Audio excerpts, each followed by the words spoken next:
क्योंकि practice must है। अभी क्या हो रहा है, मेरे को 1000 परांठा बनाना आता है। क्या आता है? 1000 तरह के परांठे बनाने आते हैं, मगर मैं किचन में नहीं जा रही हूं।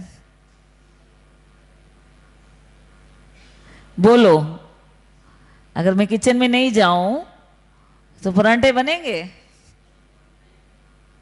तो अभी हमारा यही हाल है। सचिन भाई की क्लास, राजू भाई की क्लास, उषा दीदी की क्लास, जयंती दीदी की क्लास, उसकी क्लास, उसकी क्लास, मुरली, ये माँ वाक्य, वो माँ वाक्य, और प्रैक्टिस प्रैक्टिस। किचन में नहीं जा रहे हैं तो कोई फायदा नहीं। सुनने सुनाने से इम्बाइब नहीं होता, प्रैक्टिस करने से क्या होगा? प्रैक्टिस करने से हाँ इम्प्लीमेंट होगा ना। खाली सुनने से हाँ, ओ बहुत अच्छी क्लास कराई, बहुत अच्छी। प्रैक्टिकल जीवन में हाँ, उठते ही, जब उठते हो ना आप, अपना पाँव नीचे नहीं रखना, जमीन पे नहीं रखना, पलंग से नीचे उतरना नहीं, उससे पहले कवच पहनना बहुत जरूरी है। देखो, मैं अपने मम्मी की इकलौती बेटी, मेरे 5 सगे भाई, तो मेरी मम्मी 30 साल से बिस्तर पे थी। गठियावाई समझते हो ना आप? संधिवात, चल नहीं सकते, पूरी उसकी हड्डियां यूं हो गई थी, है ना, उंगलियां सारी मुड़ गई थी। तो जब मैं ज्ञान में आ गई तो वहां तो नॉनवेज खाते हैं, तो मुझे मुश्किल होती थी। हाँ जी, है ना जी, है ना, उसकी स्मेल भी मेरे को सहन नहीं होती, तो मेरा घर पे जाना कम हो गया, ठीक है ना। और मेरे मम्मी को कुछ नहीं चाहिए, एक जमीला चाहिए। तो मेरी मम्मी क्या करती थी, रात को चिल्लाती थी, तो मेरे भाई मुझे फोन करते थे कि तेरे को अपने मम्मी की फिक्र नहीं है, तू यहां क्यों नहीं आके रहती है? माँ बाप की सेवा करना हमारा फर्ज है, मगर कब? जहां उनके पास कोई सेवादारी ना हो। तो मैं बाबा कमरे में गई, बाबा को बोला कि मेरी माँ इस तरह से, उसको तू संभाल, तेरा बच्चा है, तू जान, ये मेरे को क्यों चिल्लाती है, मेरे को क्यों पुकारती है? मोह ना, फालतू मोह।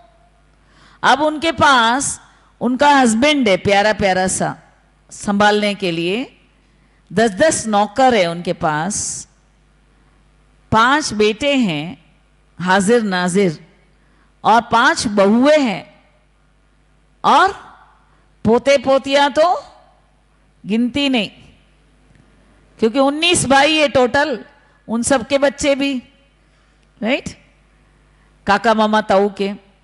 तो फालतू वो मुझे बुलाती है, तो मैं एक कल्याणकारी हूं या विश्व कल्याणकारी हूं?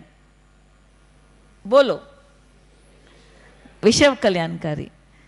तो मैंने कहा बाबा, तो तब बाबा ने मुझे ये कवच सिखाया कि बच्चे ये कवच पहन लो तो वो भी इजी हो जाएगी और आप भी इजी हो। अच्छा, कवच से फायदा क्या होता है? हाँ, एंट्री नहीं कर सकती। और कवच से फायदा क्या है? हाँ, देखो, हम उसको याद नहीं कर रहे हैं, मगर वो हमको याद कर रही है, तो हमारी मेंटल फ्रिक्वेंसी डिस्टर्ब होती, ठीक है ना। तो कवच से क्या होता है, टकरा के वापस उसके पास चली जाती है, हमारे पास नहीं आती, तो वो भी इजी, हम भी इजी, वो भी इजी, हम भी इजी। तो ऐसे सबके पास एक एक मुंह का पेपर आता है, हाँ जी या ना जी? आता है ना?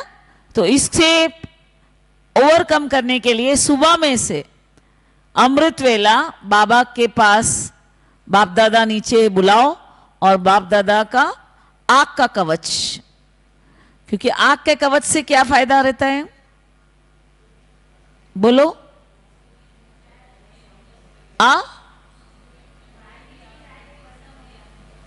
हाँ, बाहर के इन्फेक्शन भस्म हो जाएंगे और हाँ, इम्प्योरिटी अंदर आएगी नहीं, खाक हो जाएगी। और बोलो, आग का कवच पहनने से क्या फायदा? सबसे बड़ा इविल सोल आने वाले समय में 600 करोड़ इविल सोल होगी।